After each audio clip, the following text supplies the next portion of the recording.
The government has launched the Integrated Public Service Month with the primary intention of building what it calls a citizen-centric public service. What's the plan about and how does it include you? To tell us more is Public Service and Administration Department Deputy DG, Willie Vukela. Good evening and welcome to you, Willie. Thank you for your time. What are public servants expected to be doing during this month?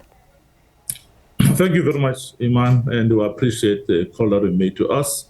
Yes, indeed. Yesterday, government have launched the Public Service Month, which is integrated. It covers across different sectors. What public servants must be doing this month is a month that public servants must recommit themselves unto the service delivery challenges. They must dedicate themselves into the ethos of Batupile. I think you'll recall that we've been campaigning as government and citizens about service delivery across the country. So we've taken the initiative, Iman, that the entire public service, the entire cohort of public servants must go out there in these months and dirty their hands to ensure that we unlock all challenges and bottlenecks, to ensure that services reach citizens as required. And that's really interesting, this, as you say, dirty their hands, get involved and be able to identify some of the challenges there. This Public Service Month serves as a reminder of what it means to serve communities and also look at the impact the government has, especially around these issues of service delivery. How would you rate then, given this new drive and this objective, how would you rate your performance on this mandate? I think the impact is quite huge, I must say.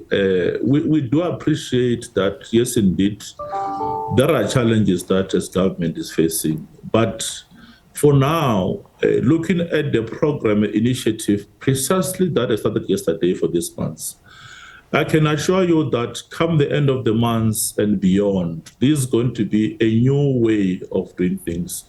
We are going to take into account that all bottlenecks are removed.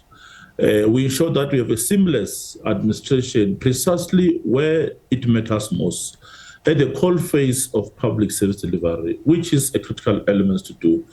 Again, Iman, I think you are aware that there are reports that are coming out, the AG report that have been released, that point to the level of poor service delivery, which I think we appreciate as government.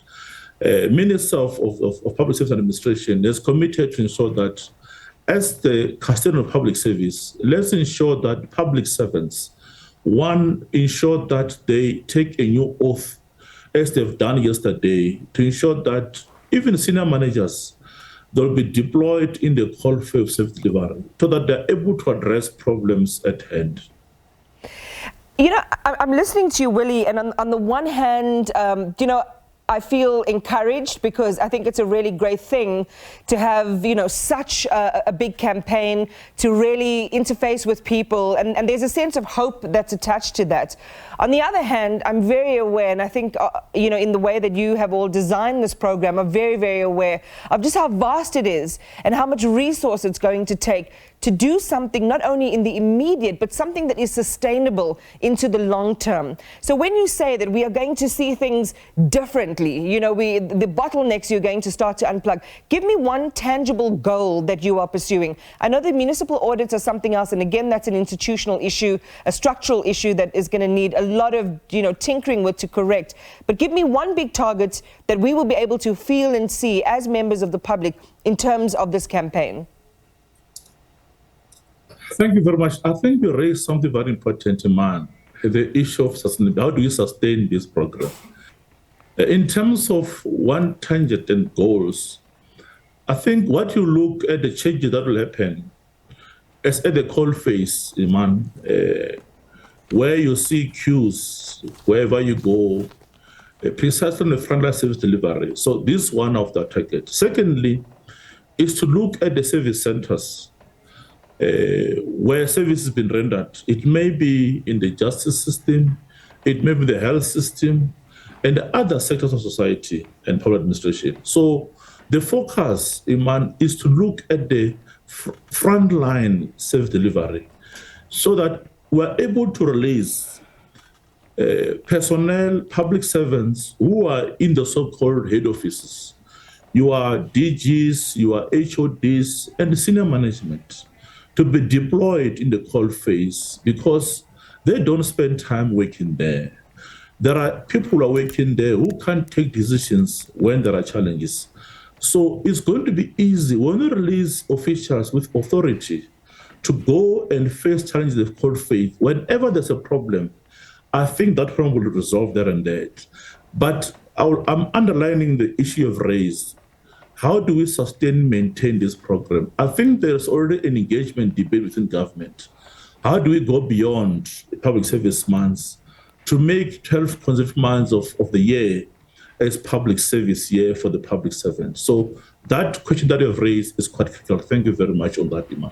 So tell me about, okay, so it's happening this month, and I'm hoping, Willie, you and I are going to gather around this table in a month's time, and you're going to tell me, these have been the impacts, the measurable impacts. It's early because we've just started, but this is what you can see, that we're going to have a very different conversation around just how much progress you have made. This is going to be a quantifiable impact, right? Yes, I fully agree. And we commit, Iman, that come after the end of the month, we will come back to ourselves and then demonstrate to you the benefits and the impact that derived after these initiatives.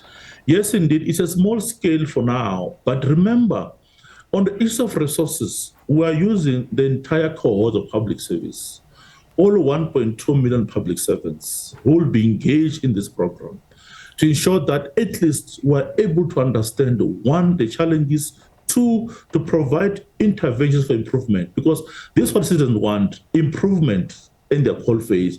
So we are prepared that come the end of the month, we can produce a state of public service report that demonstrates what transpired when this initiative was launched by the minister. I mean, I really wish you well. I think a lot of citizens would wish you well. When you go to public institutions and you get great service, it kind of not only renews your hope in that department, but your hope in the country. I just want to find out really quickly, Willie, before I let you go, have the ongoing talks on wages and wage increases have any bearing on both this campaign and on the morale of those working in the public service?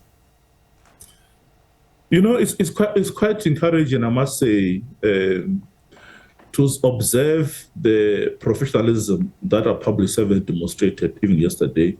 Yes, indeed, there are wage talks, and the government and Labour caucus are seized with the matter at the council in that area. So the initiative does not affect what we're trying to do. As I said, we really we're humbled and appreciate the commitment that our public servants are demonstrating out there and the zeal to serve our nations.